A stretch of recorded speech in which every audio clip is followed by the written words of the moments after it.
Hello, and welcome to Creepy Chillz.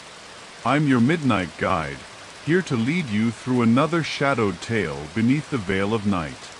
Before we begin tonight's rainy sleep story, don't forget to subscribe to the channel and tap the like button. It helps more sleepy wanderers find their way to our little corner of the dark. Let me know in the comments, where are you listening from, and what time is it there? I love seeing the midnight map of listeners from around the world. Now, settle in. Let the sound of the rain ease your thoughts. Let your breath slow. You're safe. You're not alone. You're with us now.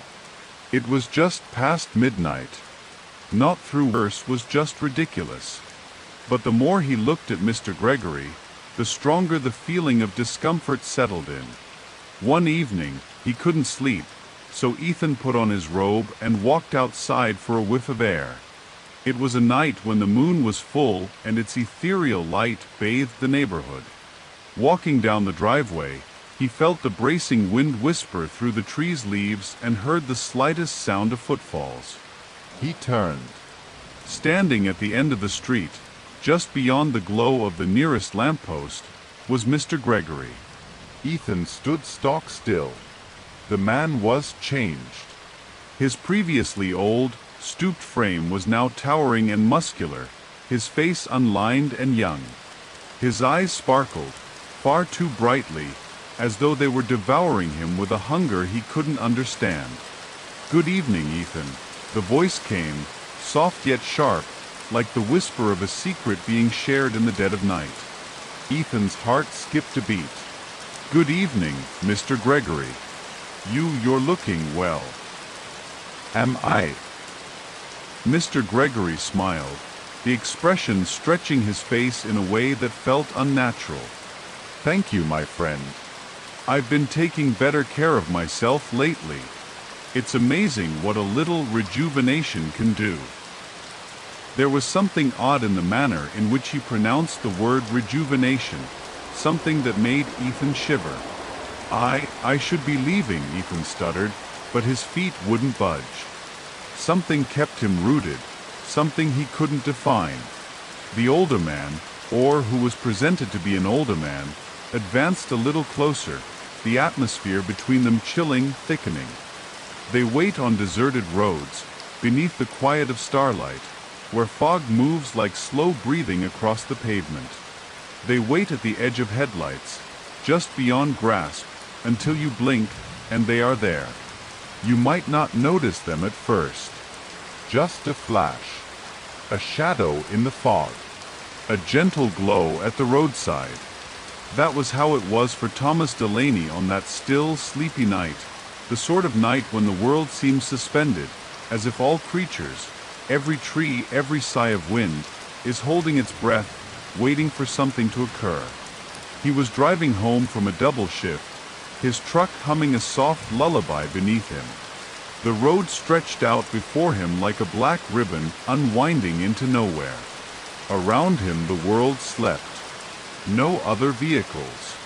No lights except the moon. And then, there she was. A girl, standing by the shoulder, lit by the soft spill of his headlights. Pale coat, long dark hair, hands folded in front of her like she'd been waiting politely, patiently, for just the right driver. Thomas slowed instinctively. There was something about her, not fear, not danger, just stillness. Like a memory stepping out of the fog. He rolled down the window. "You all right?" he called gently. She nodded. Her voice was low, singing, and it slipped into the darkness like a sigh. "Would you drive me down the road? Just beyond the bridge." Thomas paused. He didn't normally pick up strangers. But something in her tone was safe. Familiar. "Sure," he said. "Get in." She slid into the passenger seat silently, hands folded in her lap like a doll forgotten in the attic for too long. Wildflower scent followed her in, pale and dusty, like flower petals pressed into the pages of an old book. They drove in silence for a while. The road ahead unspooled under the tires. The bridge she mentioned was still a few miles away, an old stone thing, arching over a quiet stream where frogs sang their evening songs. Thomas looked at her occasionally, but she stared straight ahead, her eyes dreamy and far away. "You live close by?" he asked softly, attempting to break the silence. "Yes," she whispered. "I used to." He scowled at that, confused by her wording. But something about the night made everything seem far away, like they weren't really in the real world anymore, but floating through something soft. A memory. A dream. As they approached the bridge, the fog became thicker, wrapping around the truck like a shawl. The girl straightened up. "This is it," she said softly.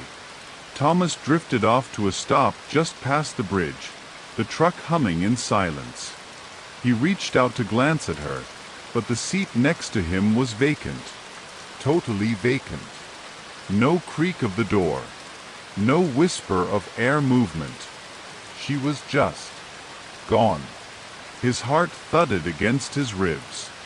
He sat there, looking at the seat, the quiet closing in around him like water. Gradually, he leaned forward and opened the passenger door. Nothing but fog. But then he saw something. On the cracked leather seat was a small thing, a brooch, dainty and old-fashioned, in the shape of a silver lily. It shone dimly in the dashboard light. Thomas took it up. It was cold in his palm. Weighty. Genuine. He stayed there a while, the motor humming and fog curling out there, with no idea what had just occurred. He made his way home eventually. He couldn't, however, stop thinking of her. The following morning, fascination drew him again to that bridge. During the day, it seemed nothing more than normal. Stone and moss streamed babbling below. He quizzed folks in town, went to the library, browsed old records, yellowed clippings, ignored folders. And there, folded inside a yellowed newspaper from 30 years prior, was her story. A young woman named Lily Mae Turner was walking home on a foggy evening along that same street after a dance. She never reached home. They found her coat alongside the bridge the following morning, but not her.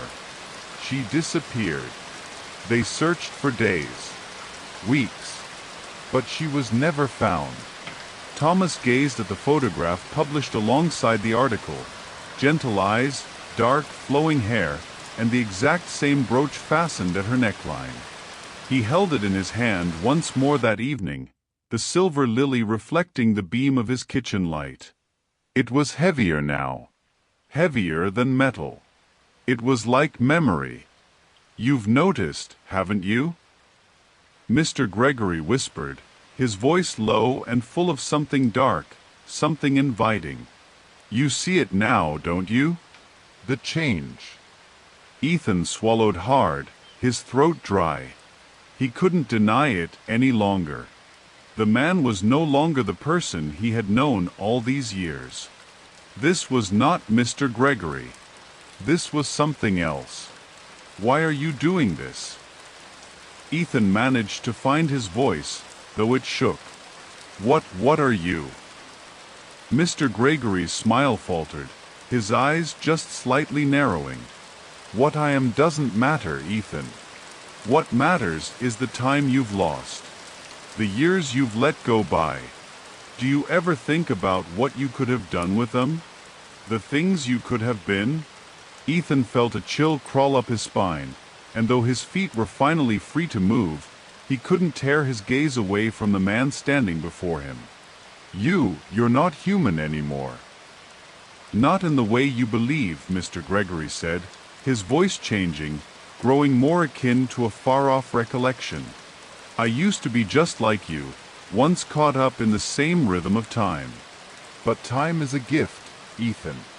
A gift you can learn to command." With that, Mr. Gregory reached out, his hand cold, too cold to be natural. Before Ethan could react, The man grabbed his wrist with an iron grip, pulling him closer. "You'll understand soon," he murmured, his breath icy against Ethan's ear. "We can turn back time together, make it all right. You can be young again, Ethan. You can have what you've always wanted, everything you've lost." For an instant, the world paused. Ethan felt the burden of years bearing down on him, the burden of regret, of decisions he had made that brought him to this place. He wanted to flee, to get away, but something within him felt attracted. The desire was too powerful. But then, in the silence that ensued, something else extended, something deeper, older, and infinitely more frightening. A gentle noise. A whisper that caused the hairs at the back of Ethan's neck to rise.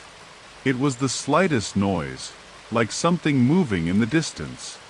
The earth under his feet seemed to shake, and the wind began to blow, whistling through the trees. Mr. Gregory's hold relaxed, and Ethan took a step back, his heart pounding. The man's face contorted in puzzlement, like the change in the air had surprised him. "No," the man grumbled.